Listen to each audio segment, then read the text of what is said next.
Hello friends, तो कैसे हैं आप लोग। आपका स्वागत है हमारे HTML ट्रेनिंग सेशन में। आज हम बात करेंगे एक बहुत ही ज़रूरी टॉपिक के बारे में, जो है HTML स्टाइल गाइड। ये एक सेट है कन्वेंशंस और बेस्ट प्रैक्टिस का, जो डिफाइन करता है कैसे HTML कोड को स्ट्रक्चर और फॉर्मेट करना चाहिए। चलिए शुरू करते हैं आज का सेशन। HTML स्टाइल गाइड का मतलब होता है कि कैसे आपका HTML कोड कंसिस्टेंटली और रीडेबल तरीके से लिखना चाहिए। इससे ना सिर्फ कोड मेंटेनेबल बनता है, बल्कि दूसरे डेवलपर्स के लिए भी समझना आसान होता है। तो एक एक करके पॉइंट डिस्कस करते हैं।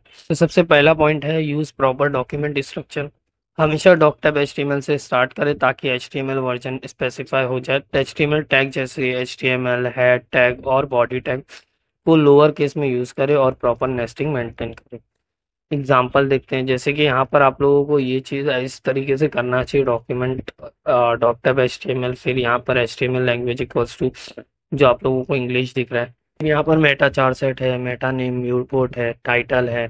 ये सब जो है वो लोअर केस में आ रहा है, और यहाँ पर मेंटेनेबल मतलब प्रॉपर तरीके से यहाँ पर स्ट्रक्चर है। इस तरीके से नहीं होना चाहिए, जैसे कि यहाँ पर आप लोग देख रहे हैं कैपिटल में लिखा हुआ है।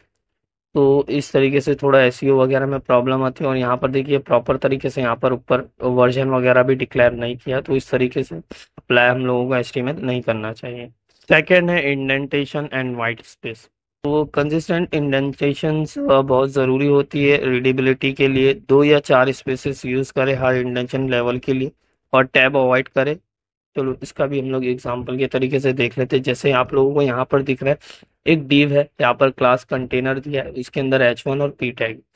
तो ये इसके चाइल्ड है, तो यहाँ पर इसने 2 स्पेस दे दिया, मीन्स के 2 बार स्पेस क्रिएट किया है यहाँ पर, ताकि वो उसका चाइल्ड दिखे। अगर ये हम लोग ऐसा नहीं रख करेंगे तो देखिए यहाँ पर डिव डिव के नीचे H1, तो ये इसका चाइल्ड प्रॉपर नहीं दिखेगा। जब ज़्यादा कोड होगा तो बहुत मैश होने के चांसेस हो जाते हैं। अब तीसरा है एलिमेंट एट्रीब्यूट्स। एट्रीब्यूट का कंसिस्टेंट ऑर्डर रखें, जैसे SRC before alt, class before ID। Attributes name lower case में होने चाहिए और डबल कोटेशन मार्क यूज करें। तो हम लोग इसको भी एग्जांपल से देख लेते हैं। जैसे कि यहाँ पर इमेज के लिए दिया है, यहाँ पर SRC दिया है image.jpg, और यहाँ पर अल्ट एट्रीब्यूट यूज किया है, तो ये प्रॉपर है। फिर उसके बाद यहाँ पर लास्ट में यूज किया क्लास इमेज और ID दी है देन पिक। तो इस तरीके से प्रॉपर फॉर्मेट है एक इमेज को लगाने का। अब यहाँ पर आप लोग देख सकते हैं, यहाँ पर SRC दिया image.jpg, जो हम लोगों को नहीं करना चाहिए। तो यहाँ पर देख रहे हैं आप अल्ट एट्रीब्यूट उसने जो यूज किया है यहाँ पर कैपिटल में किया, तो ये चीज़ हमें अवॉइड करना चाहिए। ये चीज़ नहीं करना चाहिए, हम लोगों को ये भी लोअर केस वगैरह में लिखना चाहिए। और यहाँ पर देखिए पहले ID है देन क्लास है, लेकिन जो एक्चुअल फॉर्मेट है HTML लिखने का, वो पहले हम लोग क्लास लिखेंगे देन ID लिखेंगे। अब आते हैं चौथे पॉइंट पे, use meaningful tag. Semantic HTML 5 element का यूज करें, जैसे हेडर, फूटर, आर्टिकल टैग और सेक्शन टैग। इससे कंटेंट का पर्पस क्लियर होता है। जैसे कि हम लोग इसको एग्जांपल से देख लेते हैं।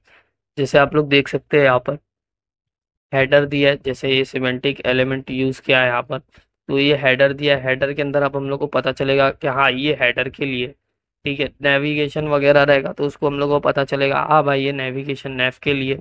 और भी इसके अंदर अलग अलग आते हैं, जैसे फूटर आता है, आर्टिकल आता है, तो उससे हम लोगों को अंदाजा हो जाता है। और SEO को भी, जो हम लोगों का सर्च इंजन है, उसको भी पता होता है कि ये काय के लिए कोड दिया गया है। जैसे यहाँ पर हम लोगों को जैसे नहीं करना चाहिए, जैसे यहाँ पे डिव है, अब ये पता नहीं है कि हम लोगों को क्या है। यहाँ पे अगर क्लास होती तो पता चलता है, यहाँ पे मीनिंगफुल नेम होता है, उसके अंदर हेडर, तो हम लोगों को समझ में आता।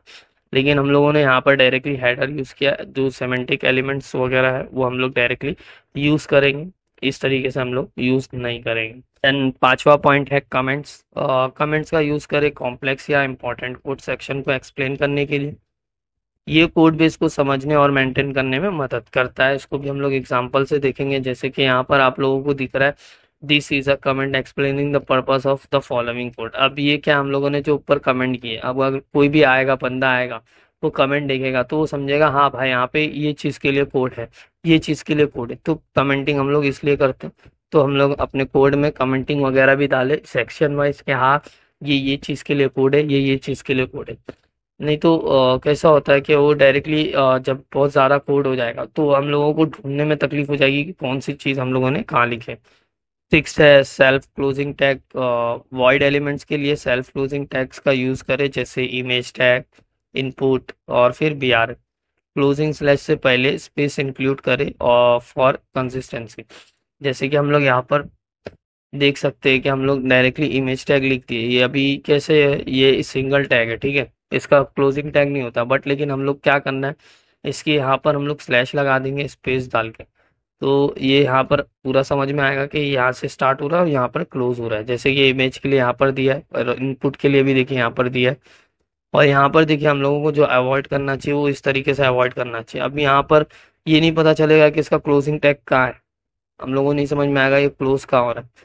तो इसके लिए इस तरीके का कोड लिखना यहाँ पर ज़रूरी है। देन लास्ट है कोड वैलिडेशन। वैलिड एचटीएमएल से क्रॉस ब्राउज़र कंपेबिलिटी, एक्सेसिबिलिटी और वेब स्टैंडर्ड का एडहेरेंस इंश्योर होता है। रेगुलरली एचटीएमएल वैलिडेट करें using tools like W3C markup validation service. अब ये जो आप लोगों को यहाँ पर यूआरएल दिख रहा है, ये यूआरएल पे आप लोग जा सकते हो और वहाँ पर एचटीएमएल को चेक कर सकते हो कि आपका जो कोड है वो वैलिड है या नहीं है। तो दोस्तों ये स्टाइल गाइड के कुछ ज़रूरी पॉइंट्स थे जो HTML कोड को मेंटेनेबल और कंसिस्टेंट बनाते हैं।